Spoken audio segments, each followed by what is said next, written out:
তুমি চলে যাওয়ার পর বুঝেছি সব হারানোর চিৎকার হয় না, কিছু কিছু কষ্ট চুপচাপ বুকের ভেতর জমে থাকে।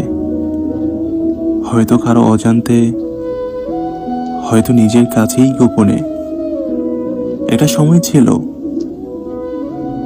তোমার একটুখানি খেয়ালে দিনটা ভালো যেত, আর আজ পুরো দিন পার হয়ে যায় তোমার নামটাই না শোনে। সবাই ভাবে আমি ভুলে গেছি, আসলে আমি শুধু কথা বলা বন্ধ করে দিয়েছি।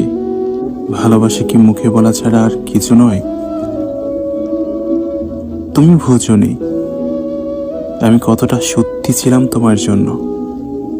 তাই একদিন যদি সব কিছু থাকলেও তোমার ভেতরটা খালি লাগে, জেনে নিও সেখানে আমি থাকার কথা ছিল।